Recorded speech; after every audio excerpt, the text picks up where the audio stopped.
This ain't just a channel, this is BBTV. This isn't about last night or what happened after dark. This is about the middle of the day moments where something small turns nuclear before you even finish your coffee. One sentence, one reaction, one emotional spark, and suddenly the whole situation is on fire. Welcome to Freak Out Friday on Ask a Bee, because this one didn't just escalate, it got out of hand real fast.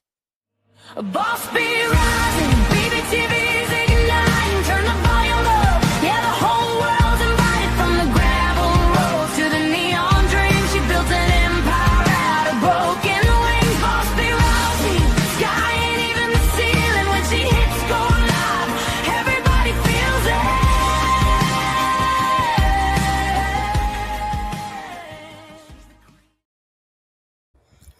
Well, here we go. I'm late. I've got the wrong intro, but that's okay. We're here, right? Welcome back to Jukebox Journey, the relationship-driven music history show where we slow down on real people making real decisions inside working groups, where we track who crossed paths, who vouched for who, and, who replaced who.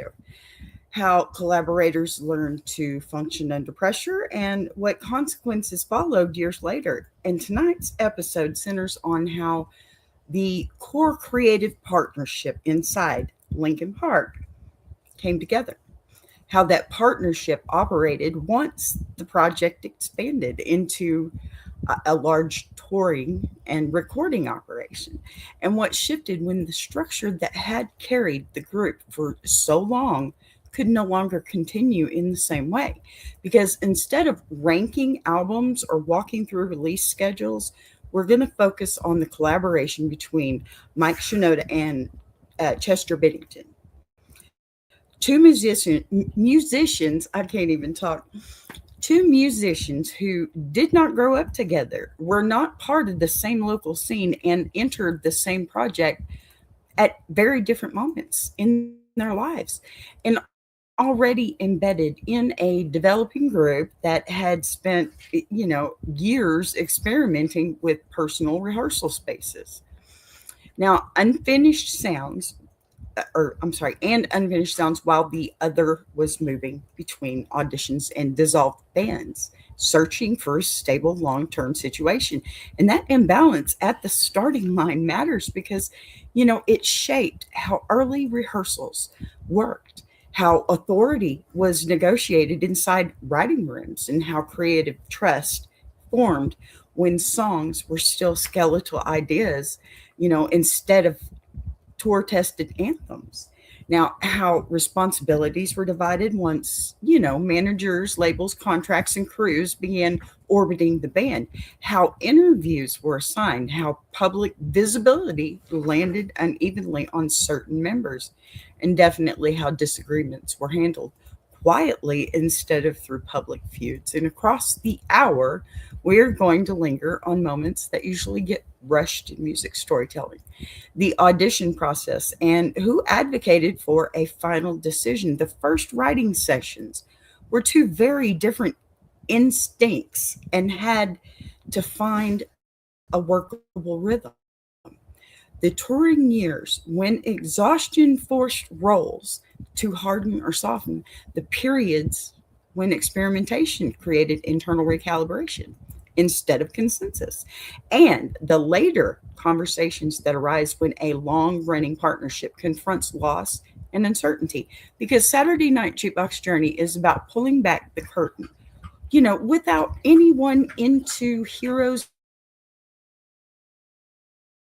or villains, but about understanding how collaboration actually functions when people are locked into buses and studios, press cycles, and deadline-driven recording, schedules for decades, and about examining how leadership becomes shared rather than formally assigned. One person can become the public face while another quietly architects behind the scenes, how loyalty is maintained through routine rather than speeches, and compromise becomes optional operational, instead of dramatic, and how small structural decisions made early on can echo years later. in ways nobody predicted at the time, right? I love bees. I'm so glad you love bees. ADHD, I got that too. ADHD mom in UK. Well, I'm very happy to have you and thank you. So, if you're watching live tonight, this is the kind of episode where we pause, rewind, read from documented interviews when useful, let chat weigh in on moments of transition, and give the early choices enough space to breathe instead of compressing decades of working relationships into a few fast bullet points. Because, the goal here is not to mythologize, but to map and map introductions and auditions, negotiations, touring logistics, creative authority, management layers, and the private problem solving that keeps a group functioning long after the novelty wears off. And by the end of the night, hopefully, you should have a much clearer picture of how two people who started as strangers learned to build inside the same structure, how the structure stabilized under success, and hey, how it absorbed pressure when expectations rose. Eventually, face circumstances, that forced everyone involved to rethink that what continuing even meant. And that's got to be a hard one. It's got to be. Which is exactly where we are headed next as we rewind the period before these two musicians ever shared a rehearsal room and look closely at what each side of that future collaboration was already carrying into the situation when their paths finally crossed. All right. So give me 1 second here. Let me load up. And I even have us a little video to go with it. So tonight's episode, okay, is built around the long argument over Chester Bennington and how people inside and outside the music industry related to him at different moments in his career. So to begin that story, we have to slow down before any reappraisal, right? Before critics soften, before institutions revised reviews, and look carefully at how Chester functioned inside Linkin Park as a working collaborator. Now, yes, I'm gonna stop for just 1 second to put this out there. Yes, we know what happened to Chester. Okay, he took his own life, and that's not what I'm trying to center this around. Okay, because to me, I hate that he's done this to himself. Okay, I hate that he's gone by his own hand. But let me tell you something. He was still human, and we are all human, and we all have issues. And let me tell you, I've had my own. Okay, but here's the thing. He's human. He was human. He was still human. Okay, you got to remember that part. I think that's the biggest part people forget, especially about somebody who's in the limelight, because they don't know, all the details. They just want to pick and choose and decide for themselves. And that's not what I do here. Okay, I'm not here to try and bum their whole room out because yes, he's gone, and I hate that. Believe me, I cried. But here's the deal. The man was a genius, and we're going to celebrate that.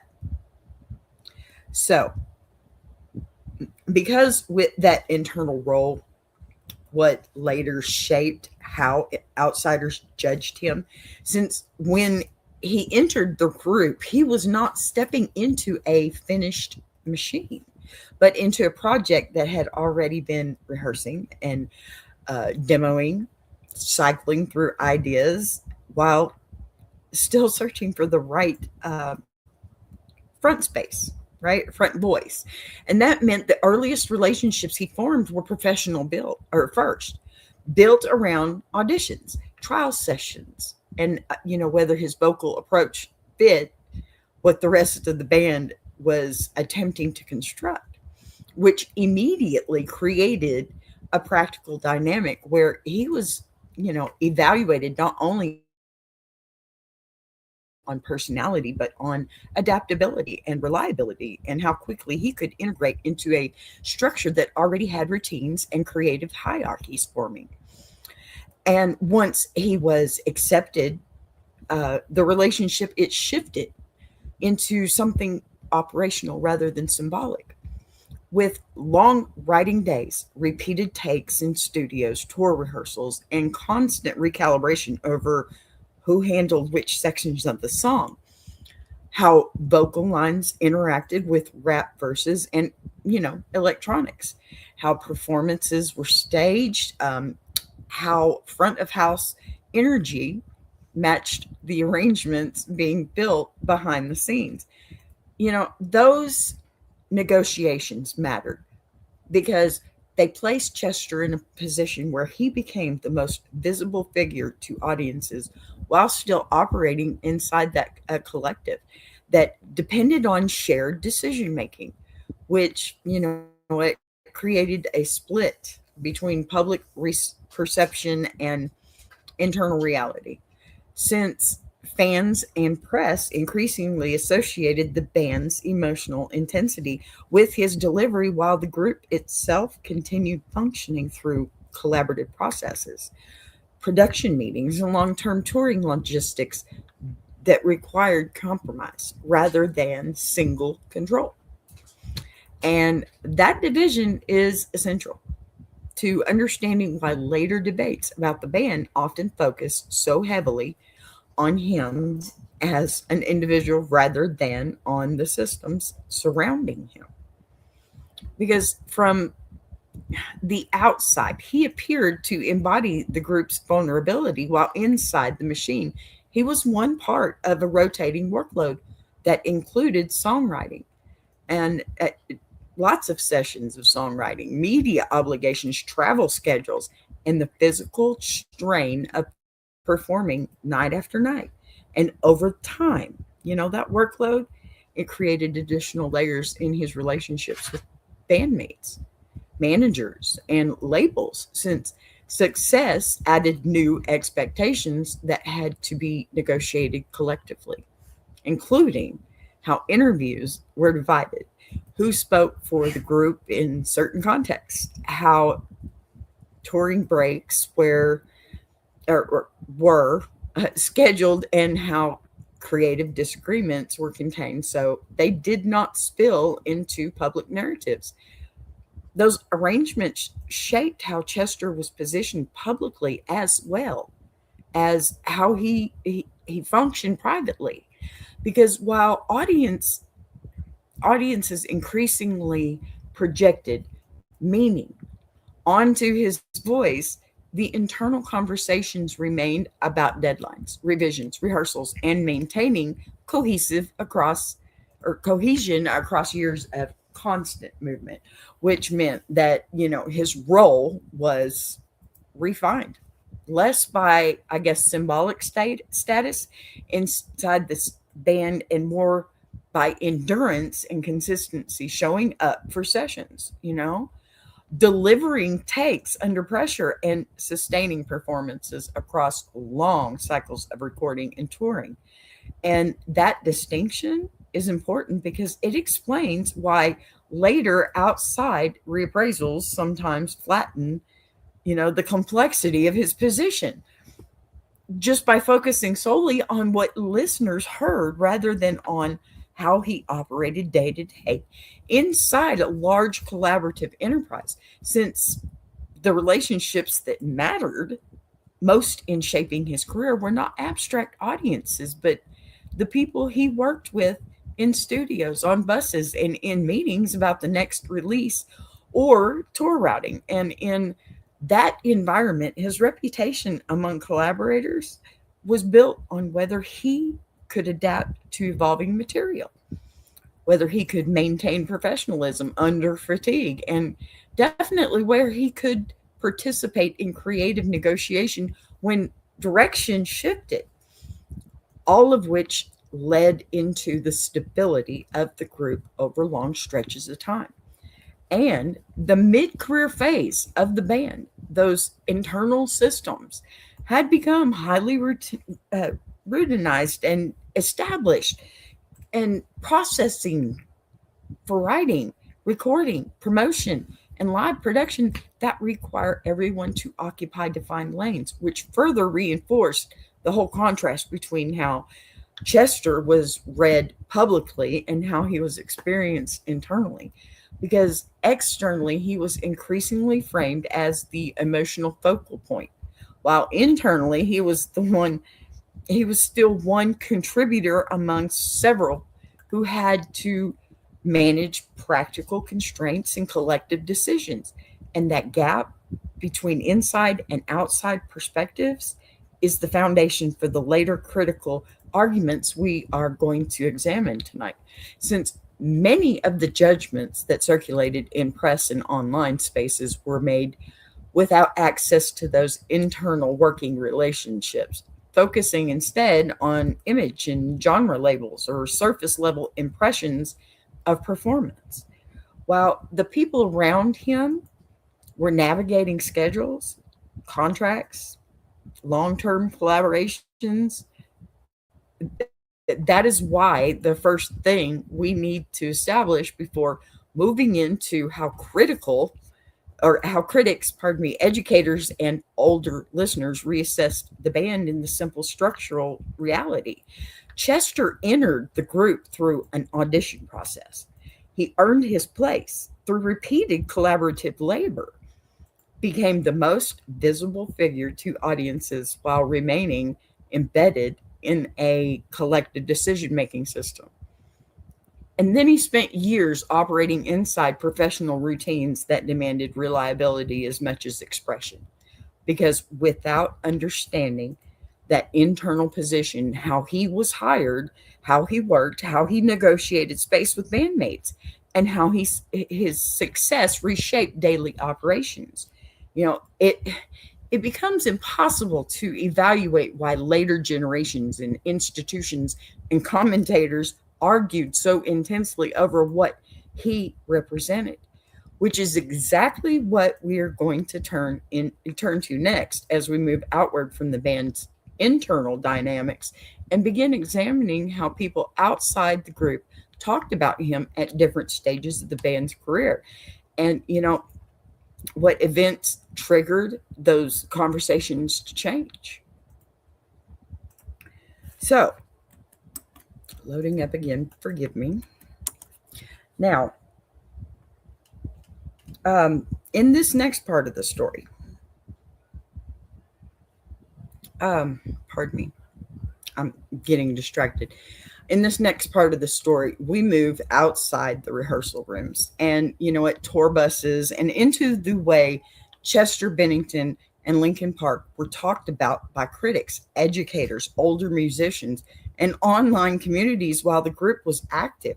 Because alongside the internal systems we just established here, there was a parallel conversation happening in press outlets and, at academic music circles and early internet forums that framed the band through genre labels and cultural shorthand rather than through its internal working relationships. And in the early 2000s, that framing often came from people who did not feel personally connected to the audience the band attracted, okay, which meant reviews and commentary frequently positioned the group as a product of youth culture, trend cycles, or commercial calculation rather than a long-term collaborative unit.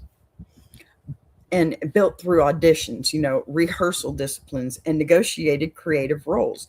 And in those spaces, Chester's vocal style became one of the most visible flashpoints since his delivery was often described in shorthand terms that emphasized intensity or emotional openness without engaging with how that style functioned inside the band's writing process or how it had been selected in the first place through audition and repeated studio work. That gap between how insiders understood his job and how outsiders summarized it, created a simplified public narrative that circulated for years, reinforced by the way early internet culture rewarded quick labels and memes and comparisons to other acts rather than slow institutional analysis, which meant that in many discussions, he was not treated as a hired collaborator, okay, who had integrated into a pre existing project and helped stabilize, but instead as a symbol for a particular moment in popular music. And those symbols mattered because they shaped how college aged listeners, older musicians, and music teachers talked about the band in classrooms, rehearsal spaces, and informal debates about what counted as technical skill or artistic seriousness, with some educators and critics later describing how they initially dismissed the group in part because of the audiences they attract and the scenes they were associated with rather than because of those listening or direct engagement with the band's working methods. And, over time, that created, I guess, a feedback loop in which public commentary influenced reputation. Reputation influenced which institutions took the music seriously, and that institutional distance in turn reinforced the idea that the band sat outside certain traditional critical hierarchies, right? Even while inside their own operation, Chester and his bandmates were locked into demanding professional routines of touring, recording, and revision cycles that required consistency and negotiation rather than spectacle. And what became or becomes important for this episode is not whether those early judgments were correct or incorrect in an abstract sense, but how they structured relationships between the band and the people positioned as cultural gatekeepers, because those relationships determine who gets invited into academic discussions. So, whose work is cited in textbooks and albums are revisited years later by critics, whose reputations, and in many cases, the people who later wrote about reevaluating the group, describe starting from a place of distance or even mild hostility towards what the band represented culturally, and only returning years later, often after shifts in the broader musical landscape or after major events in the band's history to reconsider earlier positions, which is where Chester becomes central again, because his performances, lyrics, and public image were frequently treated as shorthand for the entire group in those debates, meaning that when commentators reassessed their opinions, they often framed that shift through him rather than through the quieter internal mechanisms of collaboration we talked about earlier, right? And that tendency to personalize institutional reconsideration around a single figure, it reveals how strongly he had become associated with the band's identity in the public imagination, even though inside the organization his role had always been embedded in collective decision making. And this is where generational change enters the story, okay? Because younger listeners who encountered the band later through streaming platforms, social media clips, or, retrospective discussions often approached the music without the same cultural baggage that shaped early 2000s criticisms, which also created a new wave of conversation in which older critics and educators found themselves responding not only to the band, but to the students and the fans and online communities who framed Chester's work differently than they had 2 decades earlier. And those interactions between generations, teachers, and students, veteran musicians, younger performers, critics, and online audiences, it became another layer of relationship that affected how the band's legacy was negotiated in public, since reputations are not fixed objects, but ongoing negotiations between creators and the people who interpret their work. And in this case, those negotiations stretched across years, technological shifts, and cultural turnover, producing a situation where the same performances that once attracted skepticism were later being cited as evidence of craft, intention, or emotionally specificity. Specificity, there you go. Not because the recordings themselves had changed, but because the people doing the listening had changed. And that is the tension we are going to keep returning to tonight. The difference between how Chester functioned inside a tightly organized collaborative system through and how it works as filtered through outside communities that had their own hierarchies, assumptions, and generational reference points. Because understanding that tension is what allows us to make sense of the later re-evaluation essays.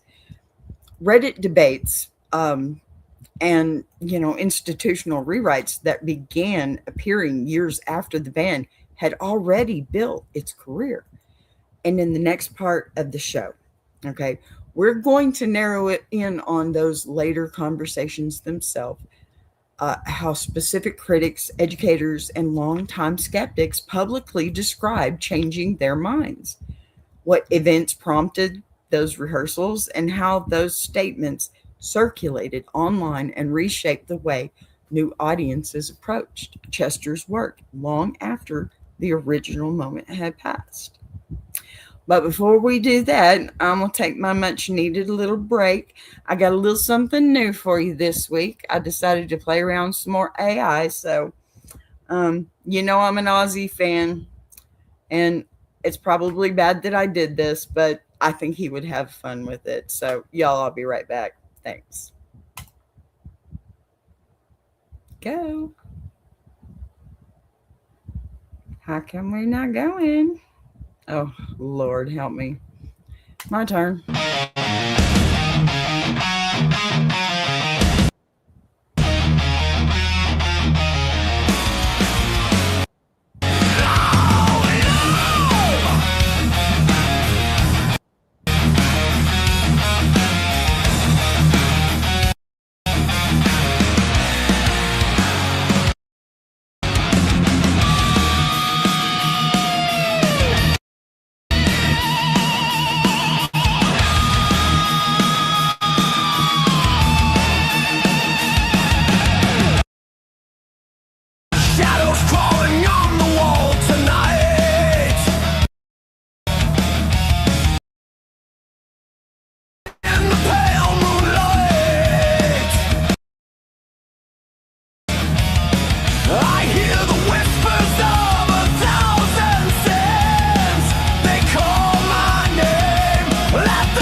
She came from the quiet storms, built a fire from the ground, turned a whisper to a warning. Now her voice shakes the town. Every setback was a lesson, every doubt became a key, unlocking something bigger. That's the rise of Boss B. When the lights go low, her vision hits high. She built a whole damn network off a promise and a try. Every sunrise, every moment, she's stacking legacy. This ain't just a channel, this is BBTV. Boss B rising, BBTV's igniting. Turn the volume up, yeah, the whole world's invited. From the gravel roads to the neon dreams, she built an empire out of broken wings. Boss B rising, sky ain't even the ceiling. When she hits go live, everybody feels it.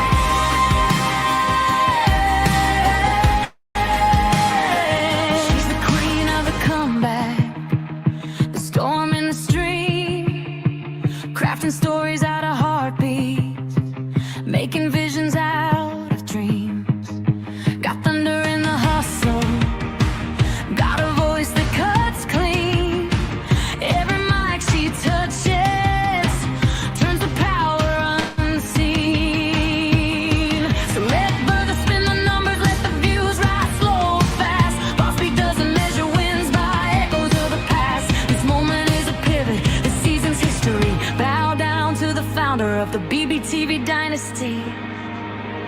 Boss B rising, BBTV's igniting. Turn the volume up, yeah, the whole world's invited. From the gravel roads to the neon dreams, she built an empire out of broken wings. Boss B rising, sky ain't even the ceiling. When she hits go live, everybody feels it.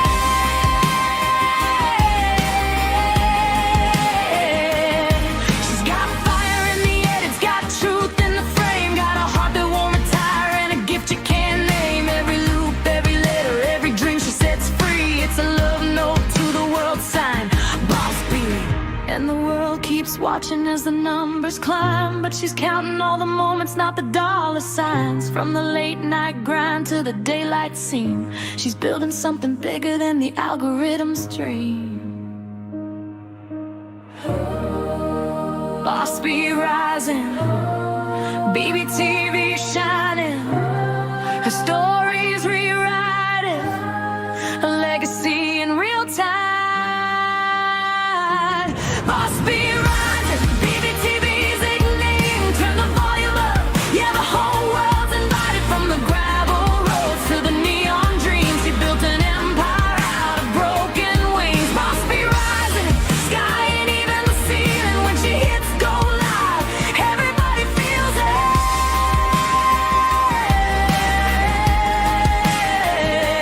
BBTV, where the stories breathe. BBTV,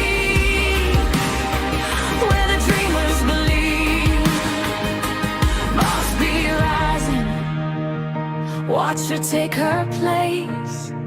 This is BBTV, this is her grace.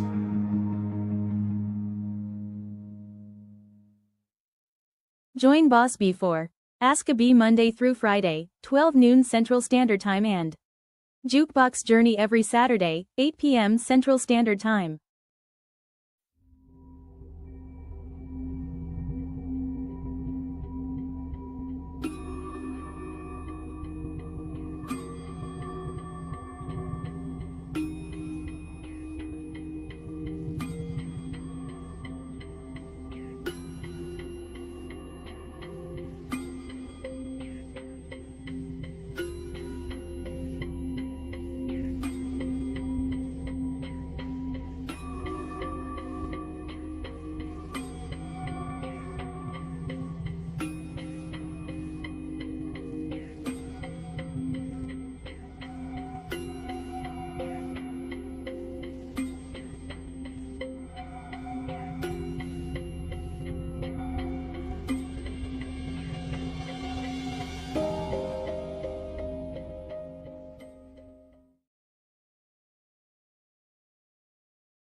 All right, welcome back. Let's get into the last part of this show now.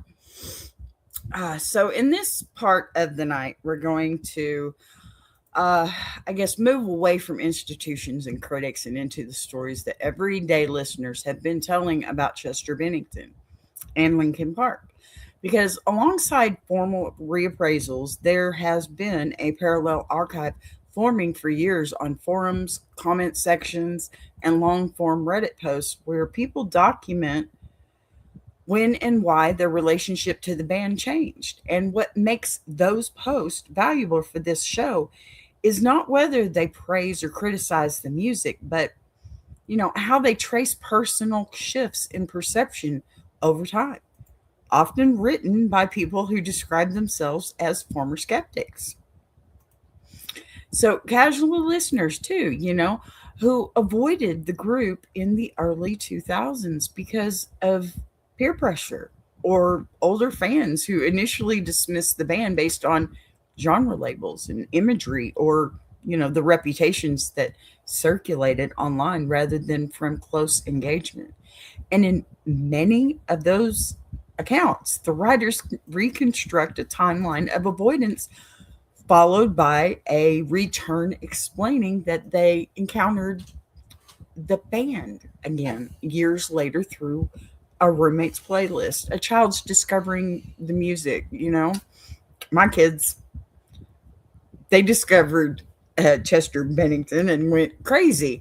And this was after the fact, a viral clip, or, like a Guitar Hero, stuff like that, right? Or like a retrospective article, and decided to listen without the cultural assumptions they had carried before. And that decision to re-listen becomes the hinge of this story, because it reframes Chester not as a a caricature drawn from early memes or dismissive commentary, but as a working vocalist inside a collaborative group whose performances they now hear differently. And those writers, they frequently describe being surprised not by fame or scale, but by details they claim they overlooked the first time around, such as, how delivery shifts within a song, how his parts interact with other voices, or how certain lyrics land differently when encountered later in life.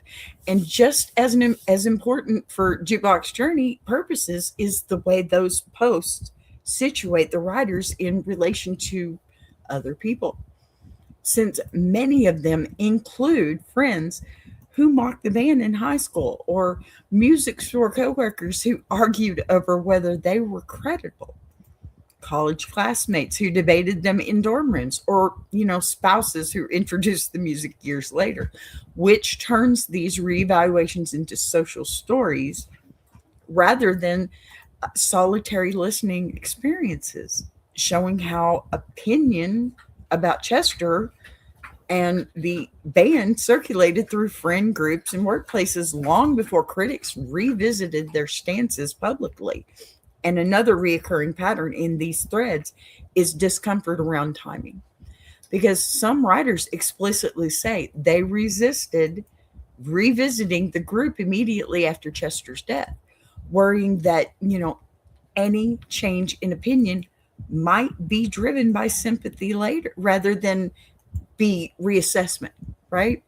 While others admit that the news itself prompted them to look back at interviews, performances, and lyrics they had previously ignored. And those two reactions, avoidance versus return, often appear side by side in comment chains, right? Creating long debates about whether tragedy should trigger renewed listening at all. And those debates matter because they expose how listeners negotiate their own motives in public, effectively auditing themselves in front of strangers by explaining why they think their new opinions are or are not legitimate. And in that sense, these Reddit stories become records of reputational renegotiation happening in real time, with posters responding to each other's memories, challenging timelines, adding details about when certain songs first entered their lives, or arguing over whether early mockery came from marketing or fashion or age demographics or even online culture rather than from the music itself. And taken together, those threads show Chester operating not only as a singer inside a band, but as a symbolic reference point in people's personal histories.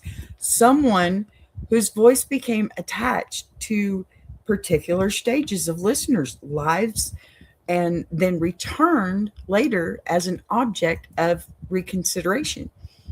And for this episode, the key detail is that these are not anonymous crowd reactions, but narrative reconstructions where people carefully lay out how their thinking changed, whose influence had changed, what conversations triggered second looks, and what hesitations remained afterwards, because that process mirrors what we saw with critics and educators in earlier segments.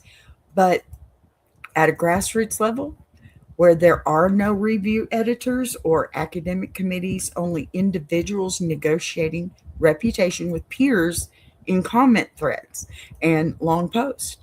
And that is why these Reddit stories matter to the larger Jukebox Journey arc tonight, since they demonstrate that the reevaluation of Chester did not come solely from institutions revising their records, but from thousands of small interpersonal exchanges. Friends sending links, students arguing with teachers, family members introducing playlists, and strangers debating in forums. That collectively reshaped how his work was framed for new audiences. And in the next and final major segment before we close the show, we're going to step back from those individual narratives and look at the longer term consequences of this shift and the shifting conversation, focusing on what it means for surviving band members, for legacy management, and for how Chester continues to be positioned in public disclosure or discourse years after the original moment when those early judgments were, first made. Pardon me. One moment. All right.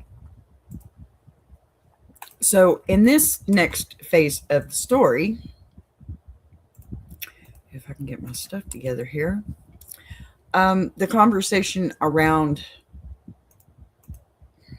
silly thing, Chester has shifted in a more visible and public way, right? Because after years in which early judgments about Linkin Park had circulated relatively unchanged through reviews, classroom conversations, and online shorthand, a growing number of critics and teachers and longtime skeptics began publishing explicit reassessments of their earlier positions, sometimes framing those reversals as uncomfortable admissions that they had underestimated the group, sometimes stressing that they resisted the idea of giving additional credit simply, because a prominent member had died.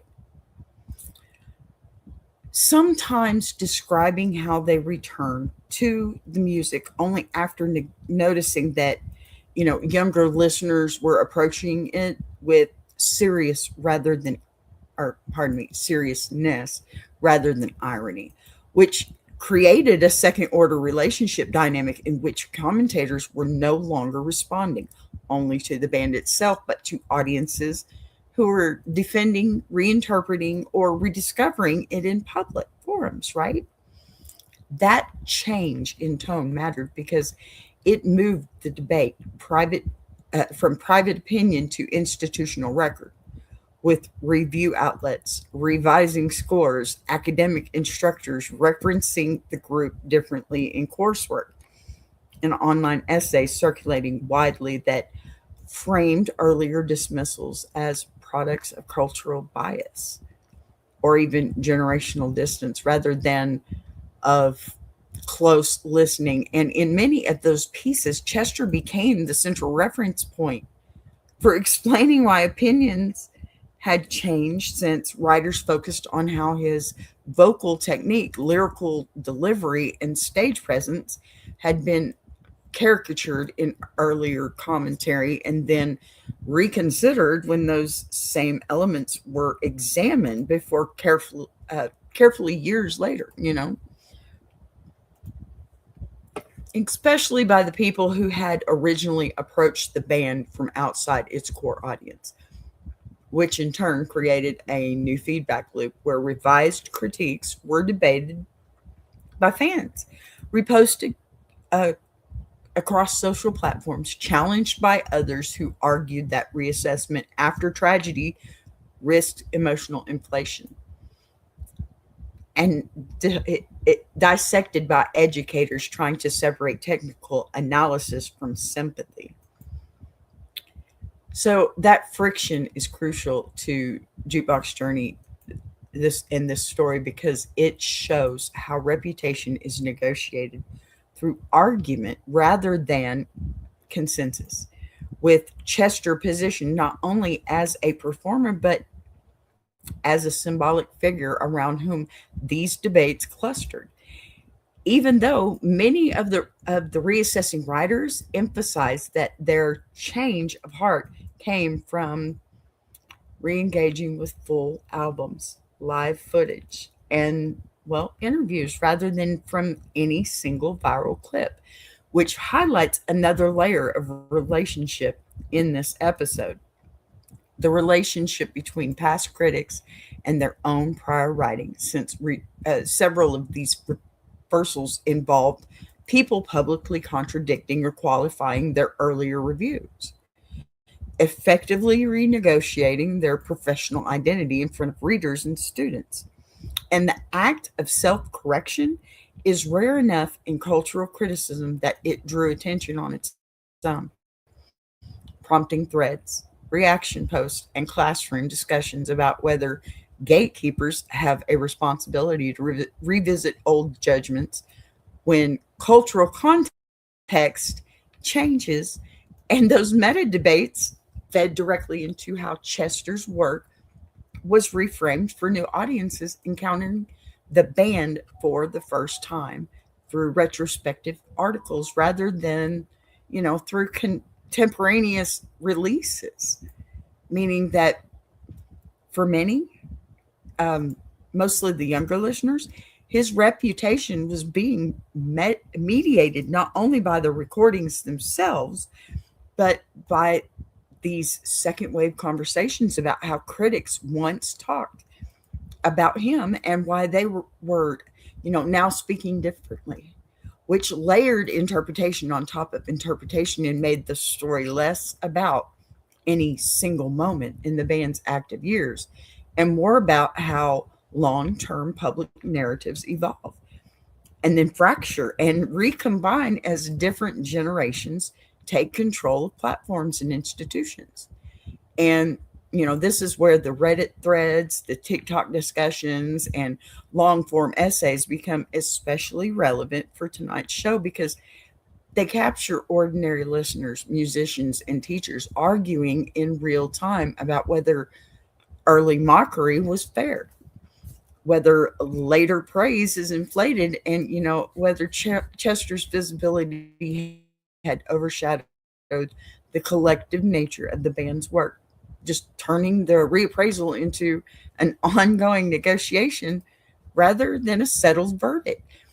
And in the final stretch of this segment, okay, what matters is not choosing a side, but documenting how those arguments circulate, who is making them, what experiences they cite, and how those claims reshape public understandings years after the fact. Because that process of debate, critics revisiting themselves, sorry, my dog, educators adjusting syllabi, and, younger listeners reframing older narratives, is the mechanism through which Chester's reputation continues to be rebuilt in public. And in this last little bit of the show, we're going to, we've gotten a little bit closer to the grassroots level by looking directly at the kinds of Reddit stories and personal accounts that fans and former skeptics have posted about when and why they changed their minds. You can go over to Reddit and you can see all kinds of stuff over Chester. Every bit of it is, you'd think that you would, oh, well, he was a coward or something like that. That's not what you see there. That's the crazy thing about it. I fully expected to go over there just for reference points and everything, of course. I fully expected to go over there and find nothing but hate, but that's not what I found. And let me say this too, because I think this is so important.